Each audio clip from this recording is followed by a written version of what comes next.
Hey, deserving listeners, some of you have been asking me to analyze this apology video put out by Liver King. So let's watch. My name is Dr. Kirk Honda. I'm a therapist and a professor.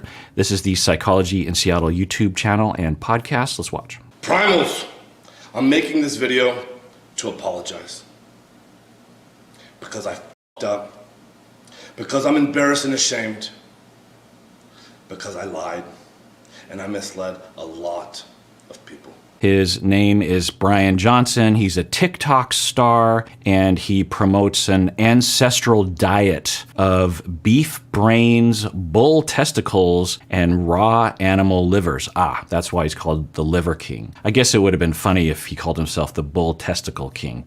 So of the things that he promotes, beef brains, bull testicles, and raw animal livers, I guess, Liver King. In his videos, he promotes these supplements, and he sells his own supplements, and he recommends a certain lifestyle, a certain macho lifestyle or something, claiming that his body and his lifestyle and his energy level is due to his lifestyle and his supplements, not due to steroids. People have asked him, clearly you're on steroids, or are you on steroids? And he has been adamantly denying that he takes steroids at all. No steroids, no steroids, no steroids. But he has been taking steroids, and so this is an apology video for that. I've stated that this is a complicated as fuck topic, at least to me it is, because before social media, I was rich and anonymous, and after social media, I'm still rich, but no longer anonymous, and I never expected this kind of exposure. I don't know why he has to point out in his apology video that he's rich before and after, but let's rewind to the beginning because let's go through my 11 components of apology. Primals, I'm making this video to apologize. Because I f***ed up. Because I'm embarrassed and ashamed. Because I lied. He acknowledged the transgression, I believe. So for following, I'm looking at my notes here. Also, you can follow along on my shirt. So number one is acknowledge the transgression. And he says, I have lied. So that's good that he's acknowledged what he did. And he also has mentioned that he has been affected by it. He's embarrassed and humiliated, something along those lines. And although that's not explicitly listed in my 11 components, it is a major part of an apology. It can help to convey remorse. And that's my number 4 component, which is to express remorse. And part of that is to tell people how you've been affected by something. If you just say, I feel really bad, that carries some weight. But if you say, I feel bad and I've been ruminating about this, I feel humiliated, I feel embarrassed, I feel just so stupid, it can convey more feeling, more intensity, more remorse, you're affected more by what you did. Now, there are 2 different types of that, right? There's I'm embarrassed because I got caught, and I'm embarrassed because I harmed other people, I harmed you. Now, I will point out that we have to identify who the transgressor is, who is the transgressed upon, and what the transgression was. He's the transgressor. His transgression was that he lied, I think many times, and the target of his apology, who he harmed, is not me, because I'm not a fan of his, and he didn't lie to me. He did lie to his fans. So I can't evaluate personally whether or not his apology is adequate or not. And I misled a lot of people. I've stated that this is a complicated as fuck topic, at least to me it is, because before social media, I was rich and anonymous, and after social media, I'm still rich, but no longer anonymous, and I never expected this kind of exposure in the public eye. It's been tricky as fuck to navigate. When we commit transgressions, you want to provide the factors that led to your transgression, led to you committing the transgression, because to just say, hey, I'm sorry, let's move on. 1, it doesn't show that you really thought about why you did what you did. 2, it gives you no path forward to correct for your behavior in the future. If someone comes to you, like your partner, your romantic partner, and says, hey, I'm sorry for yelling at you last night, I lost my temper. Well, it's a start, but if they don't follow it up with, I was in a bad mood, I'm not making an excuse, but if your partner gives you factors as to why they lost their temper the night before, then at the very least you know that, well, at least they know what to address in the future so they won't do it again. Clearly, I did it wrong, and I'm here now to set the record straight. Yes, I've done steroids, and yes, I am on steroids, monitored and managed by a trained hormone clinician. Liver King, the public figure, was an experiment to spread the message, to bring awareness to the 4,000 people a day who kill themselves. The 80,000 people a day that try to kill themselves. Our people are hurting at record rates with depression, autoimmune, anxiety, infertility, low ambition in life. What? So this is his apology. Now maybe this will turn into an apology. I don't know what he's saying. I think I know what he's saying. He's saying that his content helps people who are suffering in various different ways that he laid out. And he is, I think, implying pretty directly that he needed to take steroids in order to help those people. That doesn't make any sense. Yes, I've done steroids. And yes, I am on steroids, monitored and managed by a trained hormone clinician. Liver King, the public figure, was an experiment to spread the message, to bring awareness to the 4,000 people a day who kill themselves. The 80,000 people a day that try to kill themselves. Our people are hurting at record rates with depression, autoimmune, anxiety, infertility, low ambition in life. I'll take his word for it that he's helping people in that way. If he's popular, then I'm guessing he is helping some people. I don't know anything about his content or how people receive it or anything. I'm just going to take a guess based on the little bit I know and the little bit I'm seeing here that some of his content is dubious. People who promote supplements are often charlatans, are often snake oil salesmen, as we say, meaning that they're selling things that have no scientific basis, and they're making a lot of claims. Think Dr. Oz pushing various different supplements that have been shown by science to do nothing for you, might even harm you, that kind of thing. Now, I don't know. I haven't looked into his recommendations. I think there might be a lot of men, perhaps young men, who feel alienated, who feel insecure, who feel like their body isn't good enough or they're not good looking enough or something. They're not masculine enough, and they might look to him. I don't know. I'm just going to take a guess and say that at least a portion of his audience has been inundated throughout their life with a culture of toxic masculinity, and they're upset, they're lonely, they're angry, they're sad, they're aimless, and yet they have this programming from society that says that to be a real man you have to be like him, you have to be aggressive and muscly and beard and have a giant throne and talk in that voice that he's talking. We've been programmed this way, and when you're upset and you're aimless and you feel lonely, you might turn to someone like him, be like, okay, show me the way. Show me how to adhere to the cultural ideal of a man, and then maybe I won't be lonely. Maybe I will have energy. Maybe I'll feel better about myself. And maybe that's true for some of the individuals that he's helped, but that wouldn't be the first thing that I would recommend people do. But anyway, let's get back to his apology. Our young men are hurting the most, feeling lost, weak, and submissive. So I made it my job to model, teach, and preach a simple, elegant solution called ancestral living, the 9 ancestral tenets, so our people no longer have to suffer, so we can collectively express our highest and most dominant form. This is my fight. This is why I exist. Okay, so he used the word submissive. Like this whole alpha male crap, it's just ridiculous. It's just, now, I want to be clear. If he is promoting he said 9 tenets. I'm actually curious. Let's look those up. All right, so I'm at liverking.com/tenets, and the first tenet is sleep. Of course, that's great. Eat. He seems to be promoting raw meat. He seems to be suggesting that people eat the entire animal. He says the whole animal, nose to tail, horns to hooves, and to stay away from processed food and that sort of thing. I don't know the specifics, and I couldn't evaluate it anyway because I'm not a physician. But anyway, he seems to be promoting that kind of a diet. And then his third tenet is to move, which I'm just going to guess and say has to do with exercise, which is a good recommendation, of course. His fourth tenet is a little bit more nuanced. It's called shield, and it is a recommendation regarding needing to shield yourself from certain things in our current lifestyles. And he says you need to run from seed oils and excessive Wi-Fi, EMFs, I don't know what he's referring to there, and man-made poisons. And he recommends turning off your Wi-Fi at night, and you need to stop wearing perfume. Okay, I don't know the science on that. The fifth tenet he has is to connect, which at first I thought, oh, that sounds nice. Connecting with human beings, having secure attachments, that kind of thing. But what he's seemingly talking about is connecting to the earth. He says you need to take your shoes off. And he's talking about some kind of slightly negative charge in the earth or something, which sounds like pseudoscience to me. I can't know because there's not specific recommendations here or claims. Now, connecting with the earth,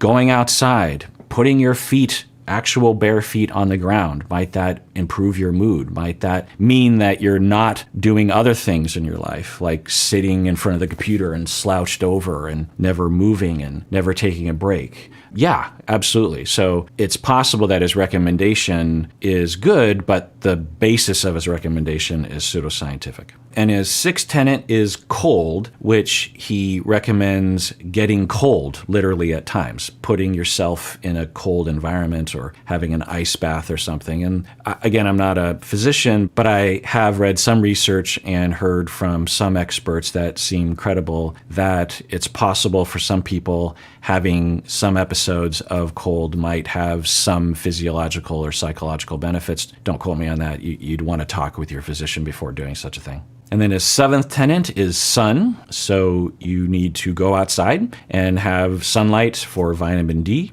Pretty sound advice, of course. His eighth tenet is fight. I think what he's saying is in the past, every day we would encounter adversity and we would overcome that and feel good about ourselves, right? Whereas today in modern life, you might literally go for years without really succeeding in anything other than things that seemingly don't really have a lot of meaning, like leveling up in a video game or something. And he talks about, I believe for us to really thrive, we have to possess a type of high courage to continue to fight for something meaningful, to foster an inner fire, to take real risks, and to continue to create ways to win. This is how we avoid falling into a rut. I don't know what he means specifically by that, but I can stand by at least those statements. He's wording it in a particular way, but engineering your life and being mindful about the things that you do such that you can experience success and meaning absolutely is something that everyone should be paying attention to. And in our contemporary life, sometimes it will pressure us to not be that way. And then his ninth tenet is to bond,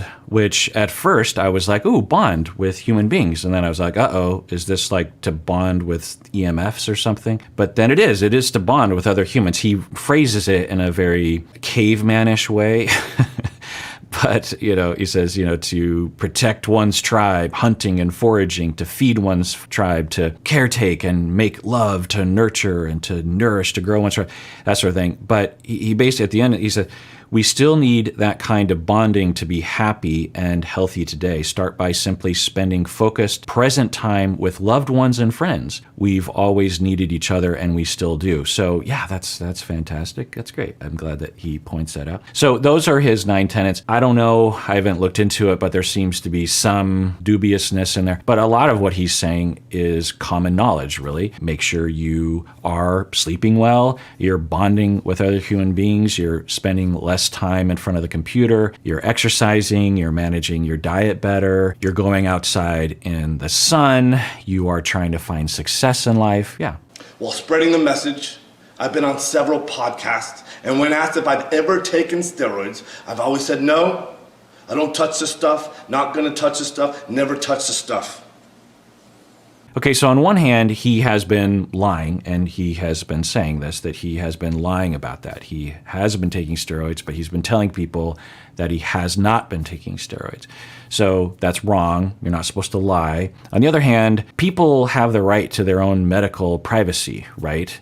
If you asked me a question about, I don't know, something about my medical history or my current medical situation, I have the right to either not answer the question or to maybe even obscure the answer a little bit, right? Because I have a right to my own privacy and he has a right to his privacy. However, if he is proposing that his 9 tenets and his diet and his supplements lead to a body like that, and he doesn't talk about the fact that he's taking steroids, then he is deceiving the public regarding his program, right? So that detail of his medical history is directly related to what what he is marketing and what he is pushing on other people. Now, I also want to point out that there's a myth that somehow you just take steroids and you get buff.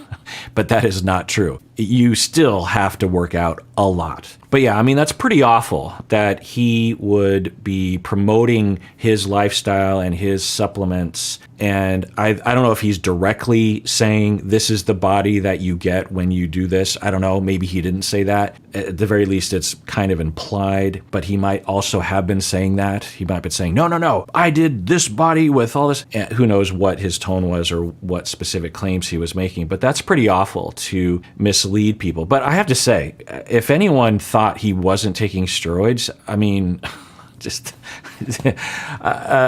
here's the thing, that if he in his program talks about, yes, I take steroids, and yes, every day I work out for 4 hours a day, and I also do these diet things and I follow these 9 tenets, but really my body and what you see, if you want your body to look even close in this direction, you have to take steroids and you have to work out 4 times a day. You also have to diet in a certain way, and then you will get this. If he says that, then I would say, okay, well, at least he's advertising honestly. I don't even know if that's the honest truth, but that often is the truth. But if he is saying, follow my 9 tenets, buy all my supplements, sign up for all my courses, and you will have a body like this, while behind the scenes he's taking steroids and working out 4 hours a day, then that is lying. And it's also really tapping into the toxic masculine culture that we live in now, that says that in order to be a real man, you have to be masculine in this very cartoonish way. That's the only way you can attain any kind of self-esteem, and I will show you the way as long as you buy my product. That was a lie. I've convinced myself that this had nothing to do with the ancestral message. I convinced myself that I'm not a competitive athlete of any kind, so who the fuck am I cheating? I convinced myself that this topic was a placeholder for a far more important conversation. I hope he says, I'm sorry for lying about what my program will produce. I'm sorry that I didn't mention these other things that I've been doing. I've been lying to you about my product and my program. Let's see if he says that. Convinced myself that this would overshadow the 36 years of working out, usually twice a day, without PEDs. Okay, good. So he mentions that he works out a lot. I convinced myself that this would overshadow the 36 years of working out, usually twice a day, without PEDs. I've convinced myself that this was the vocal minority, usually in the fitness category, driving to an unproductive conversation. And I had convinced myself that this would be the wrong message to send to the 15-year-old boys. So I continually dismissed it, and I dug myself into a bigger and deeper hole. Okay, his demeanor, he does seem remorseful. I don't know if I'm reading it right, but his facial expressions, he seems to be like, I convinced myself of these things. I will say that he's an eloquent speaker. As someone who talks on the internet and often has to edit a lot of what I say because I'm rambling and stumbling and stuttering and not being very eloquent, he has a poetic way of talking, which is, I guess, a reason why he's popular. I have only myself to blame. I did that. All right, so let's go back to our components, acknowledging the transgression that he lied. He's repeated the acknowledgement of that. Acknowledging the harm. I don't think he's acknowledged how he has harmed people yet. It's sort of implied that he harmed people by lying, but I would hope that he would identify specifically, because of my lies, I created this harm. I don't know what harm he would identify. I could imagine what that harm might be, but he hasn't been explicit about that. Number 3 is to take responsibility. meaning that I did this and no one else is to blame. He literally just said that, and he said that a few other times as well. So that's good. Number 4 is sincerely express remorse. He's done that a little bit, but personally, if he's apologizing to me, which he isn't really, I would want to see more of that. Number 5 is explain the cause without making excuses. He said a little bit about that, and maybe if you're a fan, you understand what he's talking about here, and it makes more sense because it's alluding to things that he's talked about in more detail. I don't know. Number 6 is provide a plan. The rest of my components are more icing on the cake. The real apology components are those first 5. So let's see if he acknowledges the harm and really expresses remorse more deeply, and also explains the cause more explicitly so that at least I understand what he's saying as to what led him to lying. Like, I could see a situation where he would say, in the beginning, I just felt like it wasn't anyone's business. And when people asked me that question, I would just say no, because I just didn't know what to say, because I didn't want to reveal my entire medical history. And maybe that's making excuses, I don't know.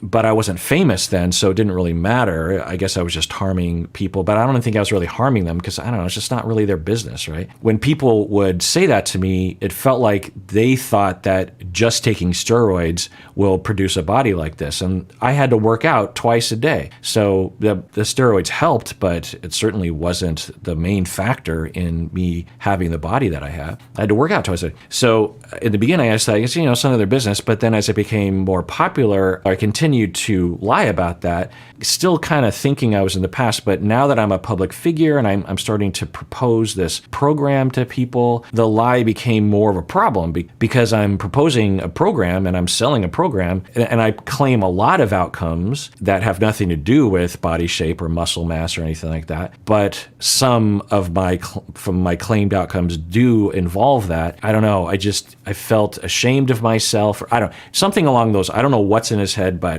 I would hope we'd get to something like that. Let's see what he says. And it was all wrong. I will be better. I will talk about it openly, because I believe that there's a time and a place for pharmacological intervention monitored and managed by a trained hormone physician. In 2021, when I was 43 years old, I didn't feel 100% physically or cognitively. So I went to get monitored and managed by a trained hormone clinician to see what the fuck was going on with my life. And so yes, it's true. I have tried several peptide combinations in an effort to increase my growth hormone, and it didn't work, meaning that my levels still remained below the normal level. All right, so we'll take his word for it that he went to a physician and he had a legitimate medical issue that justified treatment, and he went through a long process to address that. And his main symptom was that it sounds like he was depressed or lacked motivation or something.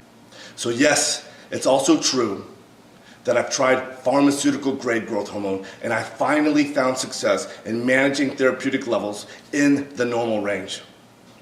Yes, this is true. I've continued on with 0.6 cc's of testosterone per week, roughly 120 milligrams of testosterone a week. And no, I don't take any other steroids like nandrolone or winstrol, but I have tried them in the past without success. Yes, it's also true that my blood chemistry got all fucked up while taking nandrolone and winstrol.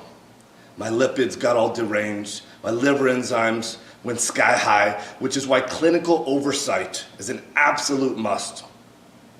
Nope, the Liver King brand has had nothing, or at least very little, to do with my business success. My companies were already kicking ass, already successful before the Liver King public figure, growing at 50% year over year and still growing at the same pace. So he keeps referring to the fact that he was successful prior to becoming famous on TikTok and social media. I don't know what he's responding to. Maybe it's some kind of accusation that he's only famous because he takes steroids or something like that. And I think he's saying, no, before even anyone knew what I looked like, because I was just a business owner, I was selling things and successful already. So my steroid use doesn't have anything to do with my success in business. I think that's what he's saying. After the Liver King public figure.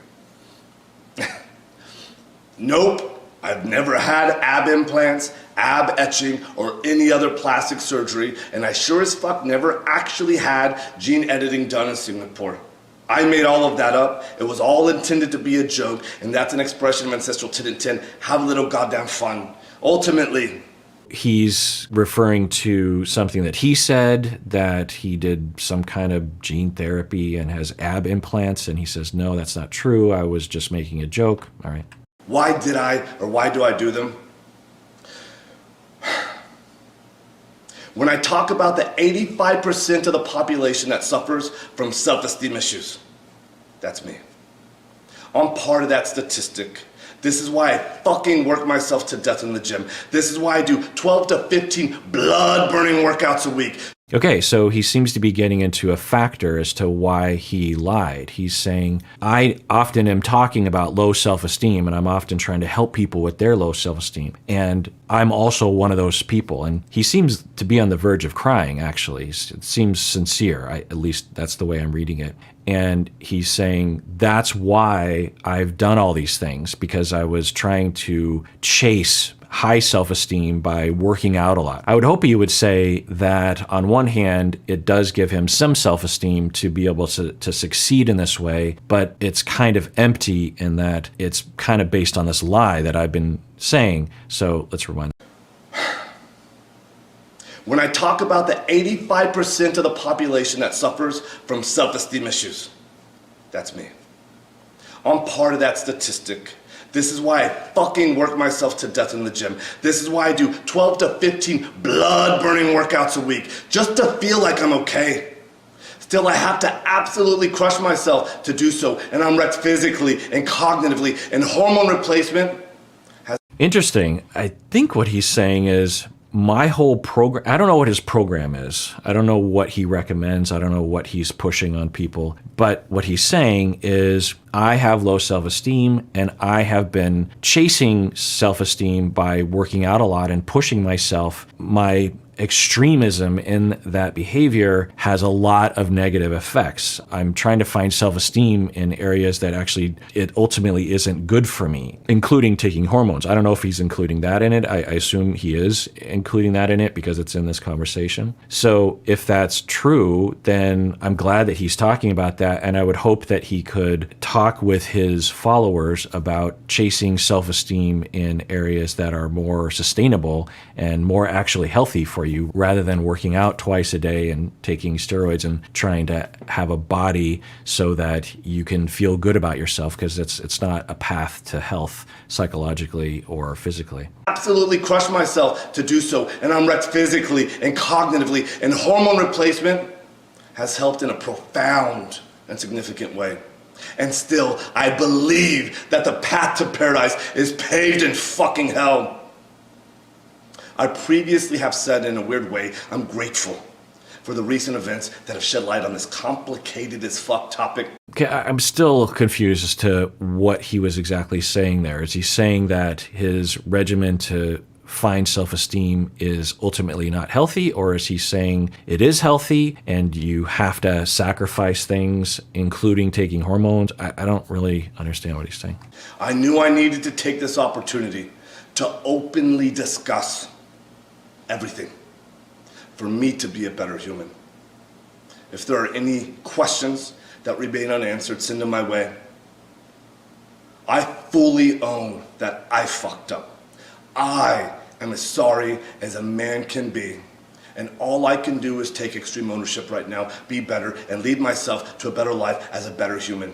This part of the apology is a very common element or presentation in a public apology, where people will say, I take full responsibility, I'm going to be better, I'm going to learn from this. And it's hard to know in these public apologies if that has any validity to it, right? You will hear public figures will say that, and then later, maybe even years later, like with Bill Clinton, you will see that they didn't actually mean what they said. They didn't actually learn from their behavior. And years later, they indicate that they weren't actually ever really sorry. Well, so this is the thing for y'all out there. Whenever you commit a transgression, the thing that you really want to do that is really hard to do is to figure out what what part of your personality, if at all, maybe it didn't involve that, but to spend some time to figure out what is it about your personality, your schemas, your belief system, your tendencies. What is it about those things that led to the transgression? Because in all likelihood, the reason why you committed the transgression was because there's something different or particular about your personality that led you to committing that transgression. For example, you have a relationship, you have person one and person two, and the person one is the one committing the transgression, and person one is critical, overly critical. Person one is saying, oh, you didn't do the dishes right. Oh, you're always in a bad mood. Oh, I don't like the way you change channels with the remote, or whatever it is. And person two comes to person one and says, you're hurting my feelings because you criticize me a lot. You seem to look down on me. I feel like I'm walking on eggshells whenever I'm in the house because I'm worried you're going to criticize me about something, and it hurts my feelings and it makes me not want to be around you. Okay, so the tendency is for person one to be defensive, but let's say that they do take responsibility. Say, okay, I take responsibility. I'm sorry for being critical of you. I will be better. And that's the end of it. And then a week passes while they're white knuckling it, person one, to criticize, and they manage to not criticize for a week, but then they fall back into their normal pattern because they haven't really addressed why they were critical to begin with. So the key is that person one really takes the time, go to therapy, for example, and say, okay, what am I hearing? Because in all likelihood, person one doesn't really believe they're being critical. They believe they're being right. That's the thing. So person one, there's a whole slew of things that they have to investigate, right? They have to first identify, how am I not able to detect when I'm being unreasonably critical? Okay, so that could take years of therapy to begin with. What is it about my ability to determine ethical criticism versus unethical criticism or unfair criticism or something? That's one. Two, what in my past led me to develop a certain set of schemas and belief systems and tendencies and triggers that result in me as a pattern exhibiting this critical behavior of other people?